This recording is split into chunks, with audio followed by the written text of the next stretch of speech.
All right, something I want to talk about that Hollywood and TV seems to get wrong almost all the time is the concept of shooting from behind cover. Obviously, cover and concealment are both very important in the dynamics of a combat environment. Sometimes it's smarter to get to cover and concealment before you even try to re-engage or engage your adversary. So what I'm going to show you here is how to properly shoot from behind cover or concealment, and compare that to what most people think is the right way because of TV and movies. What I've got here is I've got a concealment structure. Obviously this is just particle board and cardboard. This is not cover. It's not going to significantly slow down or stop a projectile, but it will hide me. So what I'm going to do is I'm going to run the camera out some paces away from the cover. I'm going to get behind the concealment wall here and demonstrate what Hollywood shows is the right way or the way that people shoot from cover concealment. And then I'm going to show you a better way or the right way when the environment allows you to shoot from cover. Okay, so the concealment wall has been moved further away from the camera. It's probably in reality about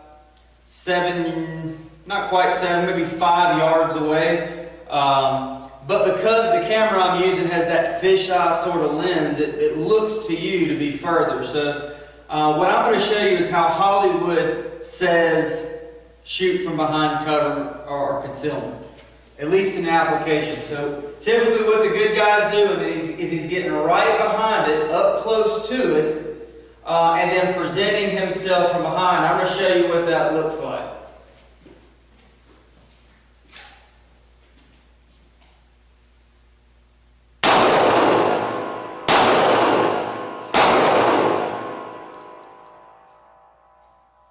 Look how much of me you see.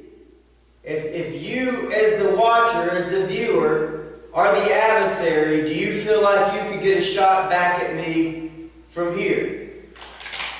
I obviously see all of you, but you're seeing a fair amount of me too.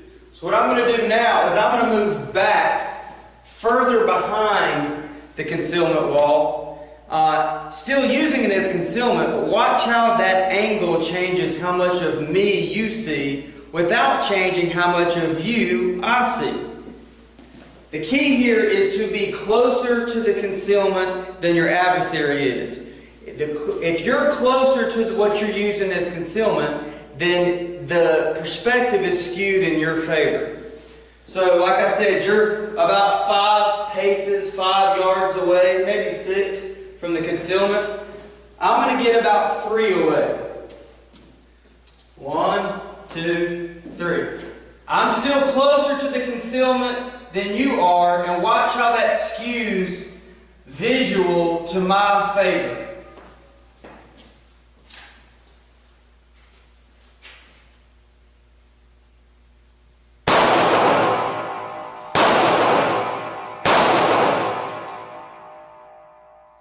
Those shots were probably placed 5 inches from the camera you're viewing me on. I can see all of the tripod, I can see the whole camera, and I can put it around right through the lens from here. Now how much of me are you seeing in comparison to before?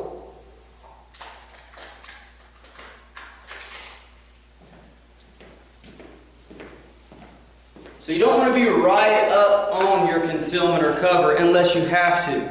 If we were in a mount environment, military operation, urban terrain, and maybe I would have to get closer to the concealment because there's another window on some perpendicular plane that I'm trying to get out of their view. So there's not always the ability, the environment doesn't always offer you the ability to be that far away from what you're using as cover or concealment, but as you can tell, it hides way more of me if I take a few paces back from what I'm using from cover and I'm not getting right on top of it.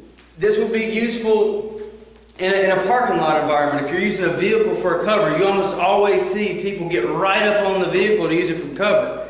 And then they're having to put their whole head, their whole torso visible to shoot from behind that cover or concealment instead of getting a few paces back from the car and popping in that same manner but because of the perspective change, they're really hiding themselves better by being further away from the vehicle.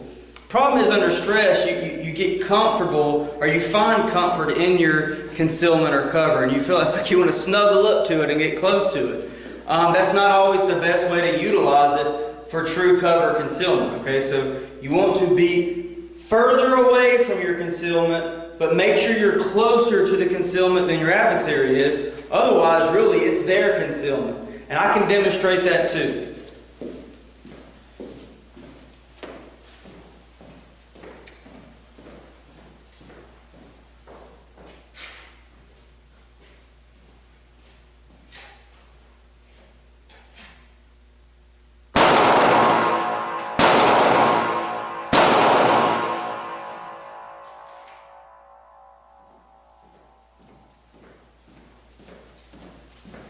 Once again, putting about 3 shots.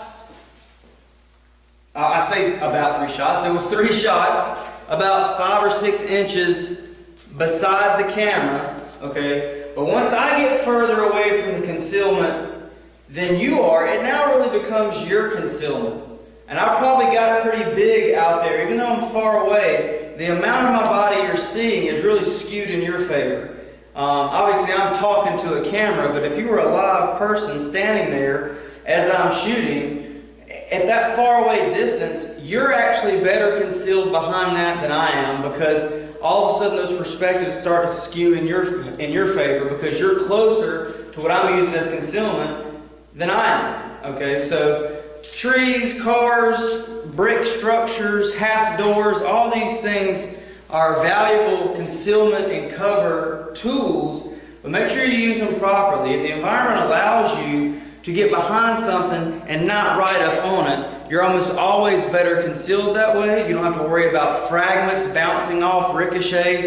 One thing they always tell you in mount school, okay, is never lean on your cover concealment, especially when you're fighting bad guys using a tumbling round like an AK-47 throws out. Because that's going to ride down those structures, especially a concrete wall, brick, that kind of thing. Those rounds will tumble right down those structures in sort of like a riding ricochet, and it'll tear you up because you're leaning against it.